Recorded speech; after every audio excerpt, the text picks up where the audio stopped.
TR here. This video is about your discussions assignment, test a budgeting app. Scroll down the content page. Instructions, introduction. It's about using your smartphone to track and manage your spending. Step 1, set a financial goal.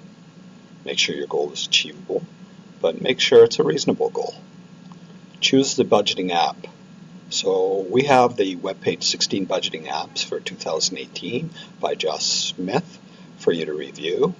Click here and that will open the page, and I'm just going to scoot up here, and this is what it'll look like when you go to the budgeting app page by Mr. Smith. Back. And let's get our webpage. Sorry. Discussion assignment. The third step is use the app. So over a period of a week, use this app to manage your finances and take notes. Step 4, create and review, share your review.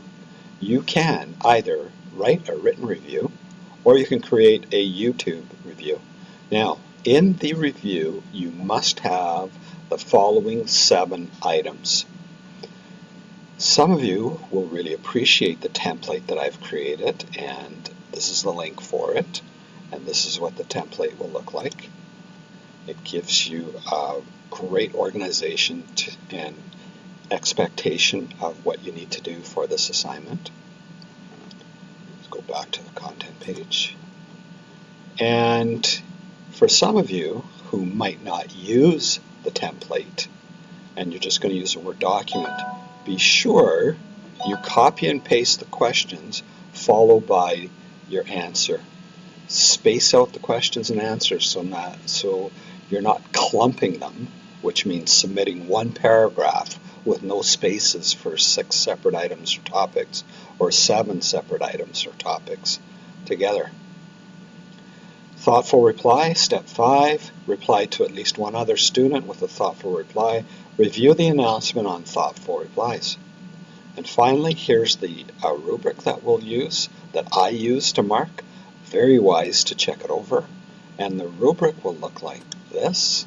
And if it appears like this, that's perfect. If you find that it's cut off, go to the web layout link over here, and that will bring you to a complete window. Now, if you have any questions or concerns, please feel free to let me know. I'm always happy to help. Thank you and have a great day. Bye now.